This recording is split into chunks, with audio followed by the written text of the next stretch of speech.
से तांकर एकमात्र पुओ जो वरिष्ठ नागरिक पुओ बो तो अत्याचार असह्य है से जो मो पाक आसिले कहले नाई आम चाहूँ आम जीवनशाला जहाँ रोजगार कलु घर द्वारा सब कलु ये पुओ बो अत्याचार आम सही पार्नु तेणु से आम बाहर करने चाहूँ आम शांति जीवन यापन करूँ बाकी समय एमती कि से पुओ तांकू हाथ उठी माड़ भी मारी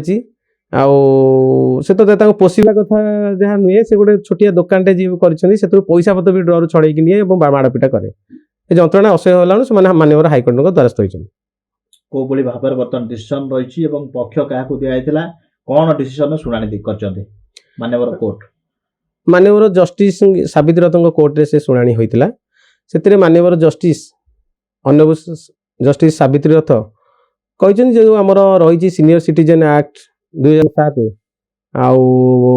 सीनियर सिटीजन गोटे भरण पोषण आईन 2000 नियमावली अच्छी 2009 से जदि कौन पितामाता को ये निर्यातना दियंती एवं से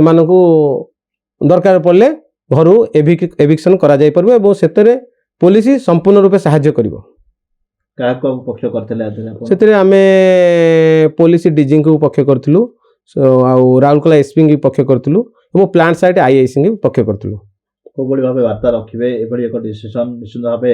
समाज एवं वरिष्ठ नागरिक विशेषकर जो बापा माँ मैंने एभली असुविधार शिकार होती कौन मेसेज रखिए माननीय हाइकोर्ट को धन्यवाद देवी जे ये जो असहाय और सीनियर सिटीजन जो आईन कर जो पदक्षेप नहीं केस रे सेटा अति प्रशंसनीय और स्वागत योग्य पदक्षेप अन्य सीनियर सिटीजन मान।